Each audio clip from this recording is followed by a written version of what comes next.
কত টাকা দিয়েছি দিদি নাম্বার ওয়ানে যাওয়ার জন্য? দিদি নাম্বার ওয়ানে অডিশন আমি কিভাবে দিলাম? দিদি নাম্বার ওয়ানে যাওয়ার আগে কিন্তু এই নতুন রুলস গুলো অবশ্যই জেনে যেও। দিদি নাম্বার ওয়ানে যেতে গেলে কি এজেন্ট ধরতে হয়? টিপস আর আমার এক্সপিরিয়েন্স সহ শেয়ার করব সব ডিটেলস। তো যারা আমার ভিডিও দেখছো আর দিদি নাম্বার ওয়ানে যেতে চাও, আমি মন থেকে চাই তাতে তোমরা দিদি নাম্বার ওয়ানে অবশ্যই সিলেক্ট হও। তো তোমাদের সব কোশ্চেনের অ্যান্সার নিয়ে আমি চলে এসেছি সীমান্তিকা দিদি নাম্বার ওয়ানের অডিশন যাওয়ার ডিটেল ভিডিও নিয়ে। আশা করি তোমরা ভীষণ ভালো আছো, আমি কিন্তু বেশ আছি, কারণ অলরেডি কিন্তু টিভিতে টেলিকাস্ট হয়ে গেছে দিদি নাম্বার ওয়ানের এপিসোড, আর তোমরাও আই গেস দেখে ফেলেছো, কারণ আমি মেসেঞ্জার, ইনস্টা, হোয়াটসঅ্যাপে প্রচুর তোমাদের ভালোবাসা, শুভেচ্ছা বার্তা অনেক কিছু পেয়েছি। তার জন্য অনেক অনেক ধন্যবাদ আমাকে এত ভালোবাসা দেওয়ার জন্য।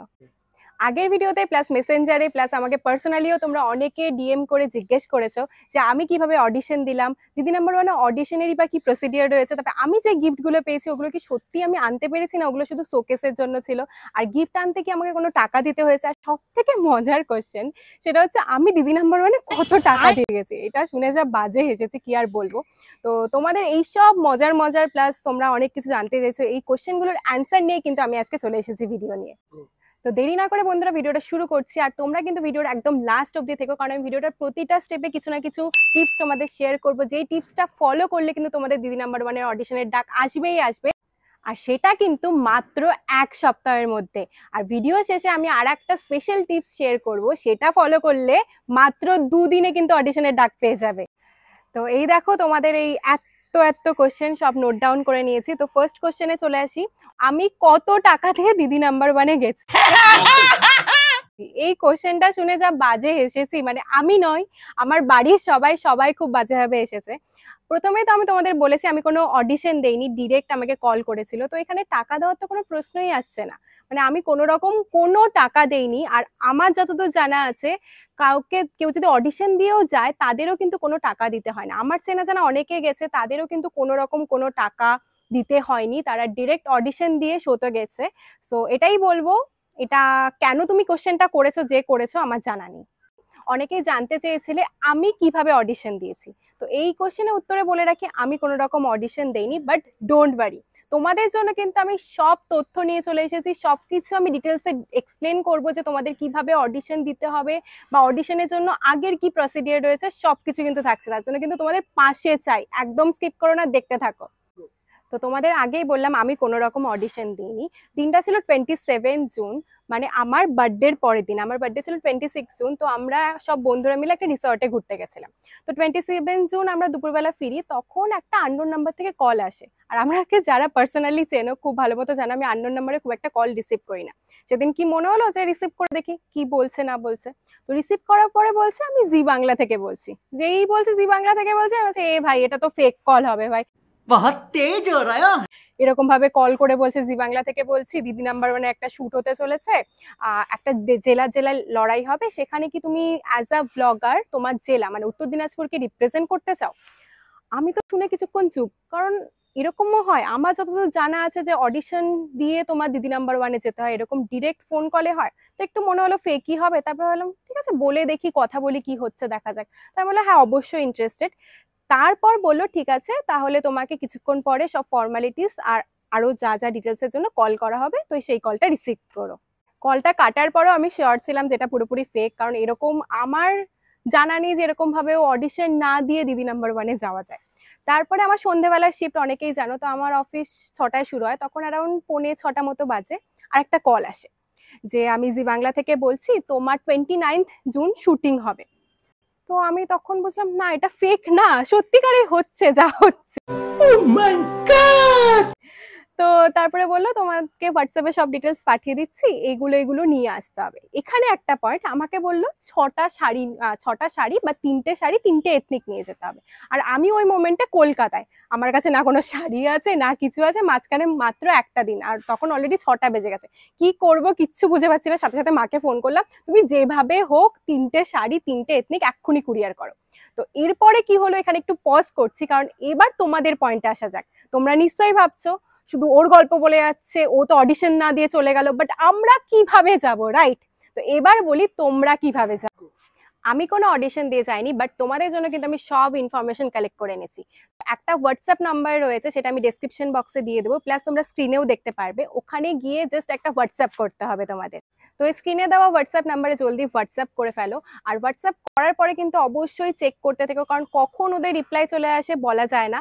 তো তোমরা ভাবছো যে এই রিপ্লাই আসবে না, জাস্ট মেসেজ করে রেখেছি এখন চেক করছে না, তখনই ওই মোমেন্টে কিন্তু রিপ্লাই চলে আসতে পারে। তো মেসেজ করার পরে একটু ফলো আপ করতে থেকো। তো এখন নিশ্চয়ই ভাবছো হোয়াটসঅ্যাপে কি মেসেজ করবে। তো হোয়াটসঅ্যাপে ফার্স্টেই পাঠিয়ে দাও তোমাদের একটা খুব সুন্দর ফেসের একটা ফটো। একদম ফ্রন্ট ফেস পাঠাবে, কোনো রকম সাইড ফেস বা সেলফি তুলে পাঠাবে না। আর ফটোটা কিন্তু ফুল লেন্থ হলে খুব ভালো হয়। তারপর পাঠিয়ে দাও তোমাদের বায়োডাটা। বায়োডাটা মানে বায়োডাটার মধ্যে তোমাদের নাম, বয়স, কোথা থেকে তুমি থাকো, কোথায় বড় হয়েছো, প্লাস তোমাদের অ্যাড্রেস মানে প্রপার অ্যাড্রেসটা দেবে, পিনকোডের অ্যাড্রেস। আর অবশ্যই তোমাদের কোয়ালিফিকেশনটা মেনশন করবে। আর মোস্ট ইম্পর্টেন্টলি যেটা তোমাদের মেনশন করতেই হবে সেটা হচ্ছে কেন তুমি নিজেকে দিদি নাম্বার 1 মনে করো। বা বলতে পারো তোমার লাইফের কোনো স্ট্রাগল থাকলে বা কোনো ইন্সপিরেশন, যে ঘটনাটা আরো 5 জন দিদিকে ইন্সপায়ার করবে। তো এরকম একটা লেখা লিখে কিন্তু তোমাদের হোয়াটসঅ্যাপ করতে হবে।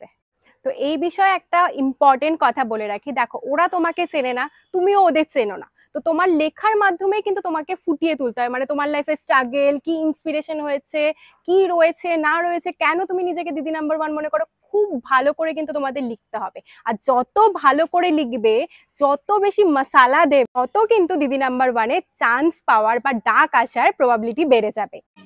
समझ रहे हो?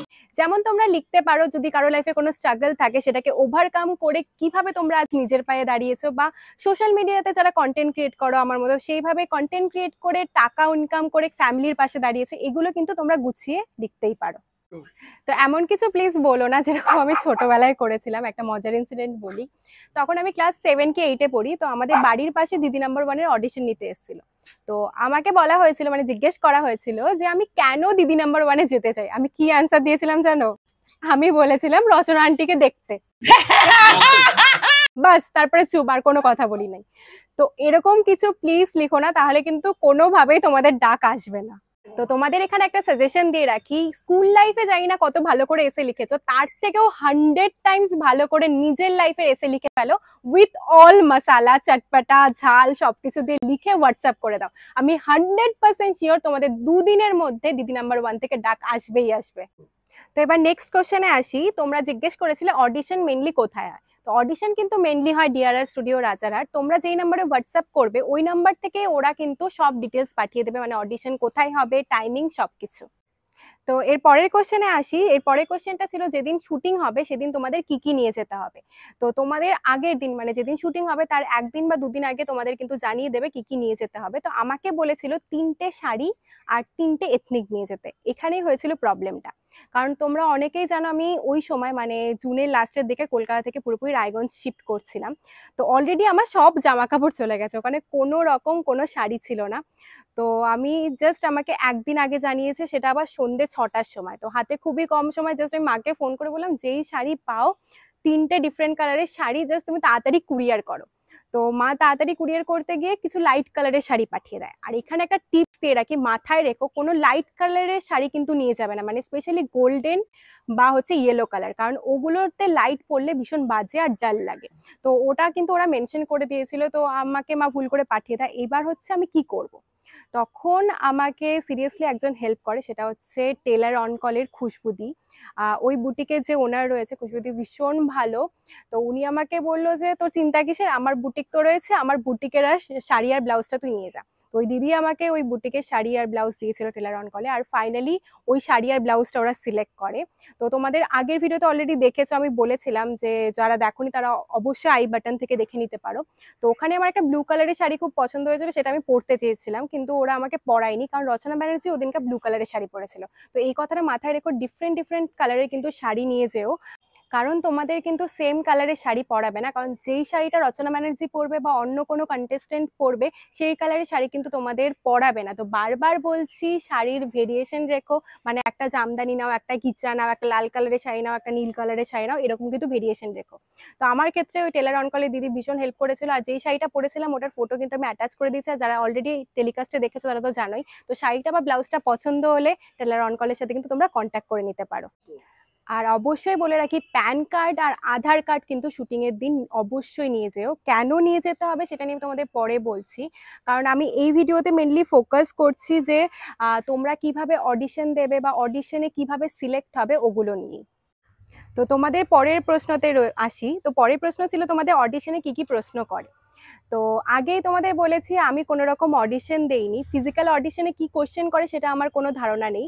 তবে আমাকে ওরা ফোন করে জিজ্ঞেস করেছিল যে তোমার বাড়িতে কে কে রয়েছে, তারপরে জিজ্ঞেস করেছিল যে আমি তো ভ্লগিং করি প্লাস হচ্ছে আমি তো বাই প্রফেশন একজন ইঞ্জিনিয়ার, তো দুটো কিভাবে সামলাই। তারপর উত্তর দিনাজপুর জেলা যেহেতু আমি অ্যাজ আ ভ্লগার রিপ্রেজেন্ট করছিলাম, তো আমাকে জিজ্ঞেস করেছিল উত্তর দিনাজপুর জেলায় কি কি ঘোরার জায়গা আছে। তারপরে লাস্টলি বললো তবে রচনাদিকে ঘোরাচ্ছে তো উত্তর দিনাজপুর। তো সেটা শুনে আমার ভীষণ ভালো লেগেছিল, কারণ নিজের জেলাকে এত বড় একটা প্ল্যাটফর্মে রিপ্রেজেন্ট করার একটা সুযোগ পেয়েছি, তো এটা অনেক বড় একটা অ্যাচিভমেন্ট ছিল। তো তোমাদের বলে রাখি, দেখো আমার পার্সোনাল কোনো আইডিয়া নেই ফিজিক্যাল অডিশনে কি কোশ্চেন করবে, তবে এইটুকু শিওর যে তোমার নিজের বাইরে কিছু কোশ্চেন করবে না, মানে তোমাকে তুমি কি সেসব নিয়ে তোমাকে কোশ্চেন করবে। তো তুমি যতটা নার্ভাস কম হয়ে যত কনফিডেন্টলি ভালো করে নিজের সম্পর্কে বলতে পারবে, আর স্পেশালি বলতে পারবে নিজের স্ট্রাগল, তুমি কেন দিদি নাম্বার ওয়ান নিজেকে মনে করো, বা কোনো ইন্সপিরেশন লাইফ স্টোরি যত ভালো করে বলতে পারবে তত কিন্তু তোমার অডিশনে সিলেক্ট হওয়ার চান্সও বাড়বে। সো দেরি কিসে, জলদি জলদি যাও, যেই নাম্বারটা দিয়েছি ওখানে হোয়াটসঅ্যাপ করো। যেই টিপস গুলো দিলাম ওগুলো কিন্তু অবশ্যই মাথায় রেখো হোয়াটসঅ্যাপ করার আগে। আর আমার ভিডিও দেখে যদি তোমরা দুজনও দিদি নাম্বার ওয়ানের অডিশনের ডাক পাও বা দিদি নাম্বার ওয়ানে যেতে পারো, আমার ভীষণ ভীষণ ভীষণ ভালো লাগবে। তো আমার ভিডিও দেখে তোমাদের যদি একটু হেল্প হয় অবশ্যই ভিডিওটা ছড়িয়ে দিও। আর এই যে টিপস গুলো দিলাম এইগুলো যদি ফলো করো, আমি ড্যাম শিওর 110% শিওর তোমাদের দিদি নাম্বার ওয়ান থেকে ডাক আসবেই আসবে। আশা করি আমি তোমাদের সব কোশ্চেনে অ্যান্সার দিতে পেরেছি। এরপরও যদি তোমাদের মনে কোনো কোশ্চেন থাকে উইদাউট হেজিটেশন কমেন্ট সেকশনে গিয়ে করে ফেলো। আমি সব কোশ্চেন বা সব কমেন্টের কিন্তু ডিটেলসে তোমাদের অ্যান্সার দিয়ে দেবো, যাতে দিদি নাম্বার ওয়ান এর অডিশন দিতে যাওয়ার আগে তোমাদের মনে কোনো ডাউট না থাকে। তো গিফটগুলো কি আমি সত্যিই পেলাম, না ওগুলো শুধু শো ছিল? আর কি কি গিফট আমি সাথে করে নিয়ে আসলাম, শোতেই বা কিভাবে শুটিং হলো, আরো সব ডিটেলসের ভিডিও কিন্তু থাকছে পরের ভিডিওতে। তো তোমরা এই ভিডিওটাকে অনেক অনেক ভালোবাসা দাও, আর অবশ্যই ইনফরমেটিভ মনে হলে সবার মধ্যে ছড়িয়ে দাও, কারণ যারা দিদি নাম্বার ওয়ানে যেতে চাও তাদের কাছে যেন ভিডিওটা পৌঁছে যায় আর তোমরা খুব তাড়াতাড়ি দিদি নাম্বার ওয়ানে চলে যেতে পারো। আর সাবস্ক্রাইব করতে কিন্তু একদম ভুলো না, কারণ এরপরে যখন আফটার অডিশন ভিডিও আসবে যাতে তোমাদের কাছে সবার ফার্স্ট নোটিফিকেশন চলে যায়।